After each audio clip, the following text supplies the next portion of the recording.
Hello everyone, welcome to another episode of Market Track. I'm your host Abuzar. We will be taking a look at the housing activity within the Ottawa region and surrounding. We are into mid-May now and looking at April this year versus last year. Residential, condominium and rental markets, lots happening. So let's take a look and stay tuned.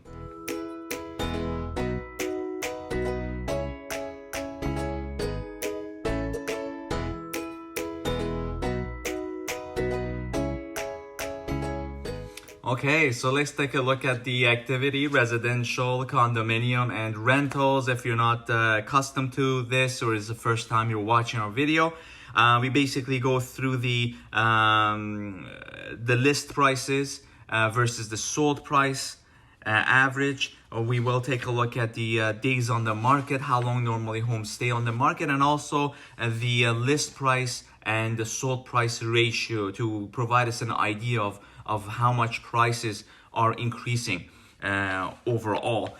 Interesting things happening. We are seeing a movement in terms of list prices. So we may not see that significant amount of offer amounts or amounts above asking. The reason is the list prices have caught up to the market, if you want to say. Now again, it goes back to the strategy of a seller and their agent, but many things are being tested out, and we'll take a look at the numbers, and this reflects what I'm saying. Hope you're enjoying the beautiful weather. We're into spring now, and the vaccinations are happening, and this all has an impact on the amount of activity in the housing market as well. A lot of buyers are basically gaining confidence. Some were staying on the sidelines, thinking maybe the market's going to crash or whatever the thought was, but we seem to be going steady in terms of the prices, and now these individuals are coming back into the market, and hence the activity. We are seeing more listings come on the market, but as we'll see, the amount of sold units significantly outweighs the listings coming in, and we'll take a look at month over month. So going into the residentials first, looking at the list price versus sold price for the residential non-condominiums, and this takes into factor the single homes and as well as the row townhomes and stacks. Looking at the active listings, 694, and the solds were 1,255.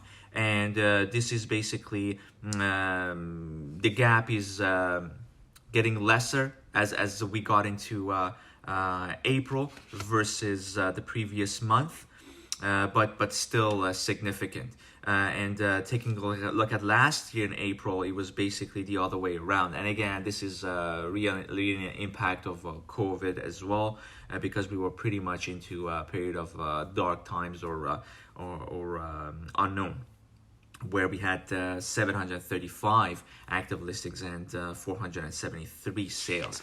Looking at the residential list price versus sold price ratio in terms of percentage, looking at April 2021, we're at 113%, whereas it was almost asking for April 2020. Now, look at the previous month, March, we had 116%.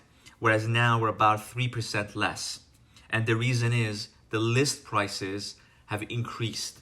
So that is the reason that you're seeing a drop here.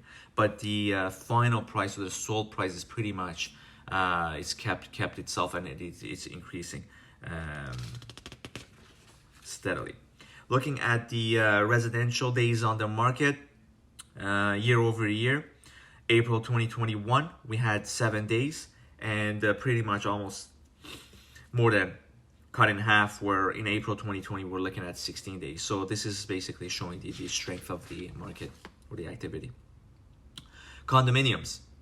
Looking at April 2021, we had 376 active listings and 509 sold listings.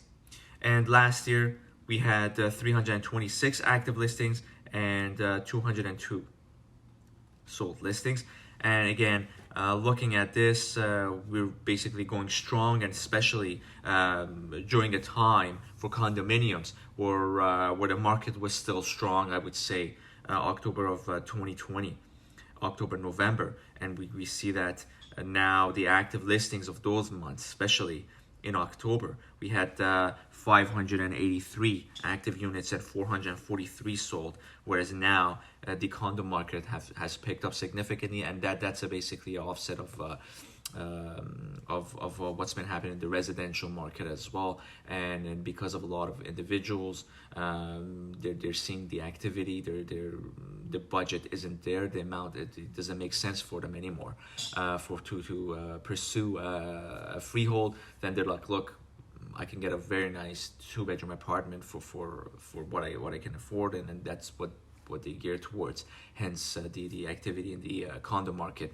Now looking at the days on the or the condominium list price versus sold price ratio.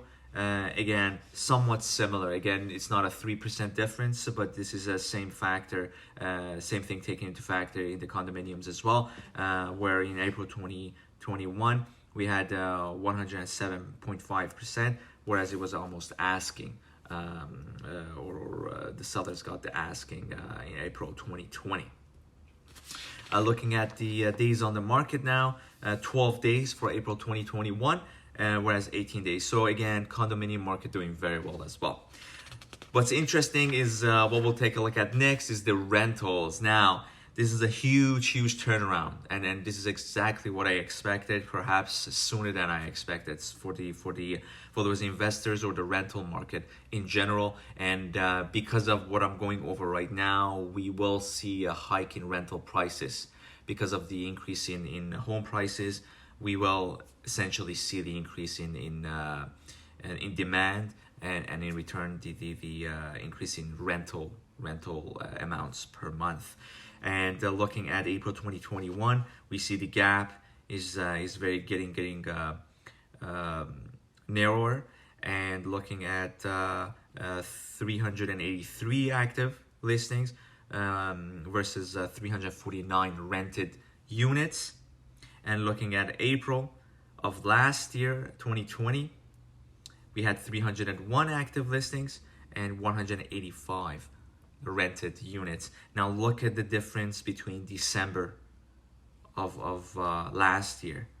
Significant difference, 642 active rentals and 228 rented units, and then look at the difference and how it's changed in a matter of a couple of months. Now this is basically an impact of COVID on the downtown rental market and so on, which is starting to slowly turn around as well.